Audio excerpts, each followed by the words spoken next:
Green flag to restart the Busch 200 on FX, presented by AT&T Unlimited. And Scott Riggs, who took on 2 tires, goes way up the racetrack and loses the lead. And I would say what that's a product of, possibly, unless he has another problem. He maybe had buildup of debris, rubber and stuff on his left side tires, because remember, they'd been on there for 50 laps. Very hot, pick up all that trash.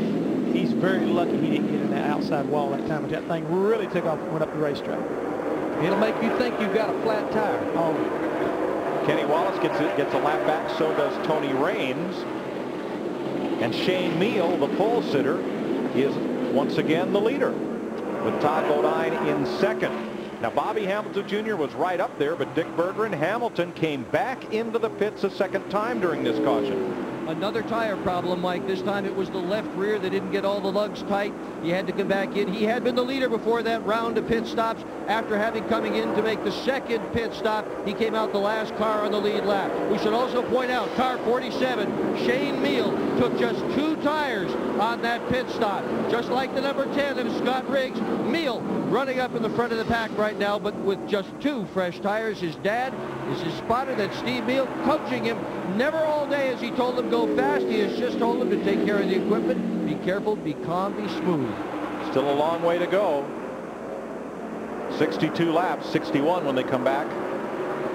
You know, Jeff, I don't disagree with that 2-tire call, because we've seen that at Loudon. And we talked earlier where these guys were up almost 70-something laps on their first set of tires. They'd only give up a half a second. You know, I'd rather be out front with 2 tires than back there at 10th or 12th with 4 fresh tires. Exactly right. And walking through the garage here, I saw tires that had 32 and 50 laps on them, and the left sides really look good. You can still see the mold mark.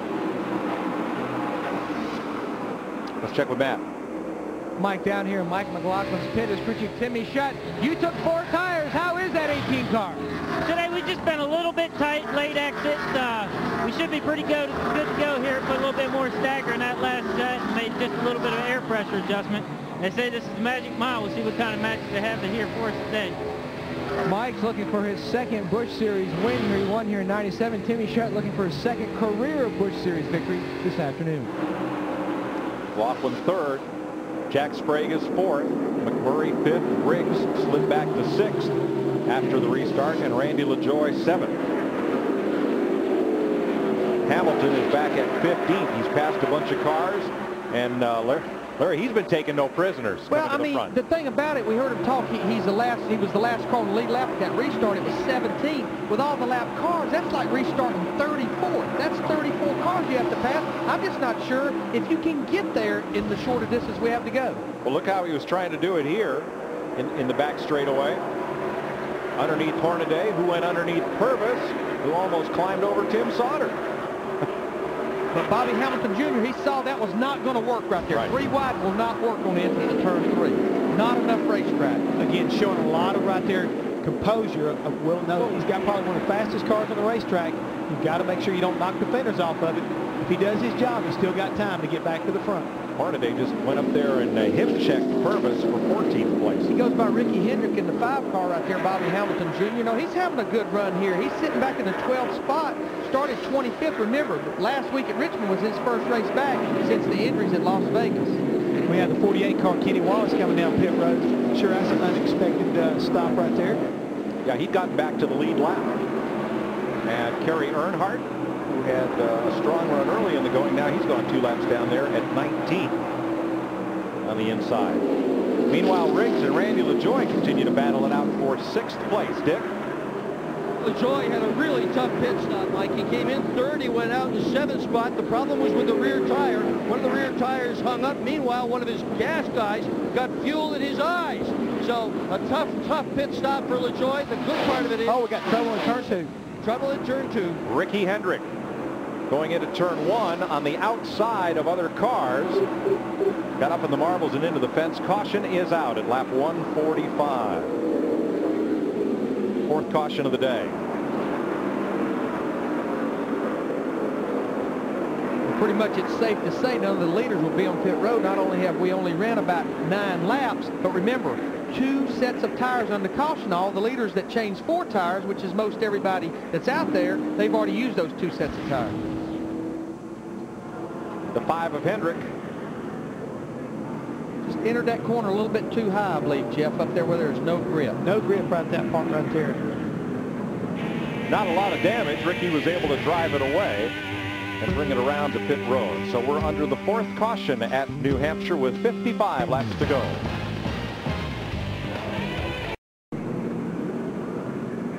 Welcome back to Loudon. Here's what else we haven't done today.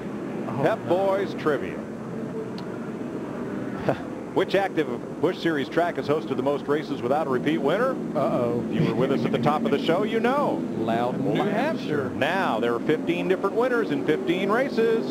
Who are the 5 that are in today's race? Oh, now you're really throwing us a curve. Well, we know Jason Keller's won. He won last year. Kenny Wallace. Jeff Burton, we talked about him earlier. Randy LaJoy, we talked about him. We're missing one. Kenny Wallace. You said him. I said the same. I said Kenny Wallace. Mike McLaughlin. Mike McLaughlin. Magic shoes. 5 different prior winners in this race, which has never had a repeat winner. That's pretty phenomenal when you think about it. Let's take another look at what happened to Bobby Hamilton Jr. on his pit stop that has now got him in 12th place. Now watch the left rear. That's where the problem was.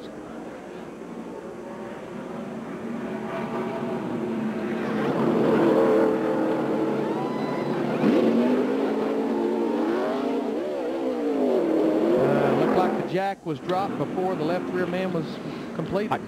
Was it the left rear tire changer, tire carrier, who raised a hand? There's Fred Wanke's reaction.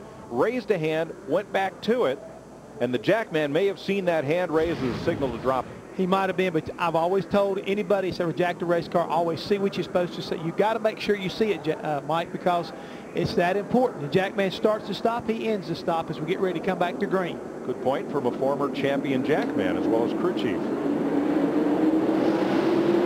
It's on the jackman's shoulders, though. That's the signal. When he drops the car, the driver did his job. He left. That's right. He did his job. And Shane Mill's doing his job as they go off through turn number 1, and he leads them down the back straightaway. Jeff, you pointed out, I think, maybe actually while we were breaking, the real benefactor of that caution was Bobby Hamilton Jr. Let him catch up to the group because those leaders were getting away from him with him stuck back in the pack. Right, so he restarts 12th, which, like you said, is like starting 23rd with all of the lap cars on the inside. So he gained about 10 positions because of that caution flag right there and got him a little bit closer where he can see the leaders. If he can work his way through this lap traffic, he might get an opportunity to get a chance to get to them boys before the end of the day.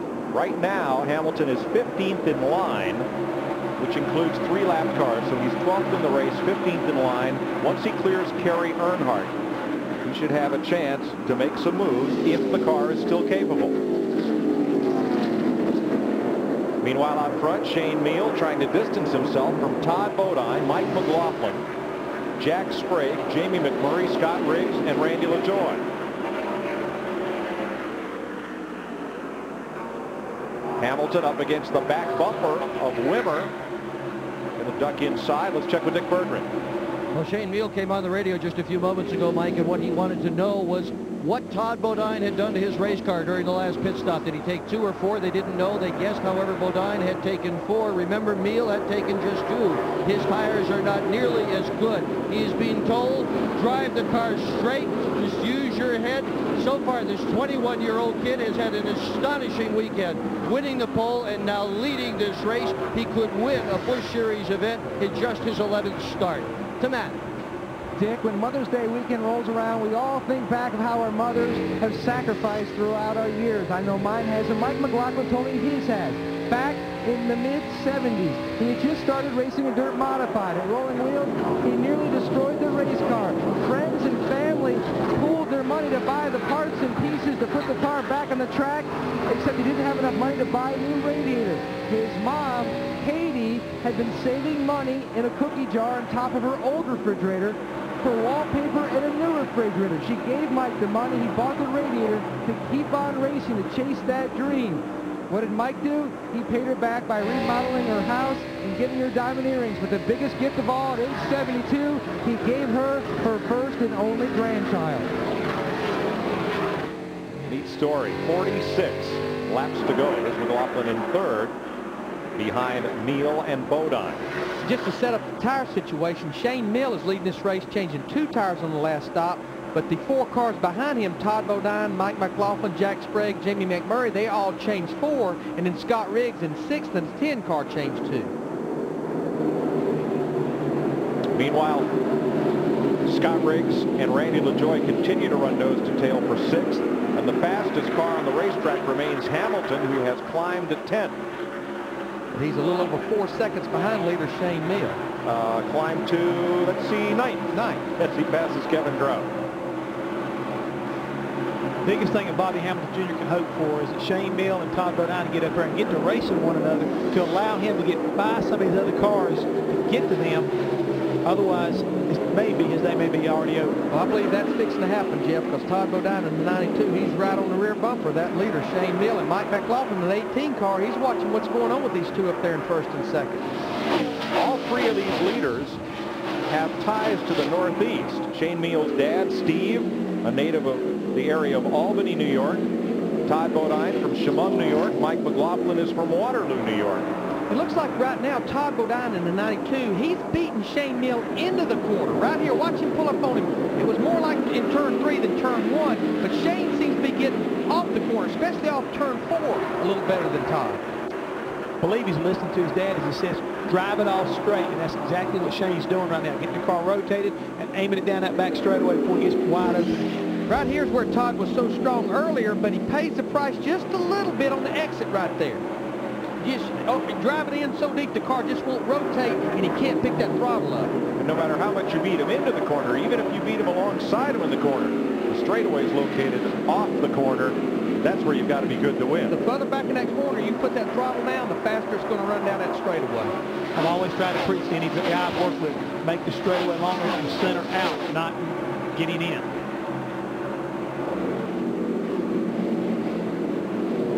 And it is now a 3-car race because McLaughlin is right there. Jack Sprague in the 24 there, he's only about 1.5 tenths back. Bodine looking way down low. Boy, he was down on the apron off turn 2. But again, that's one of the things that a lot of the drivers bragged about this new configuration is you could run low or you could run high off turn 2. And before, it was like 1 lane wide how you could exit turn 2. Now it's how low can you go? That's as low as I've seen anybody right there. I don't think he'd want to be much lower than that.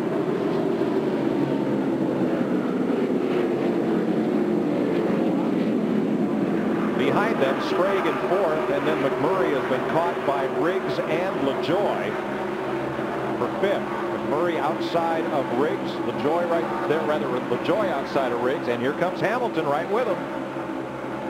He's had the fastest car here, but his pit crew has put him in a hole now on 2 consecutive stops. If he digs himself out of this right here, I think you can pretty much brand Bobby Hamilton Jr. as one whale of a race car driver today because he's come from the back a couple times. 2 good battles on this racetrack. Shane Meal leading Todd Bodine and Mike McLaughlin, and then McMurray out in front of LaJoie, Riggs, and Hamilton.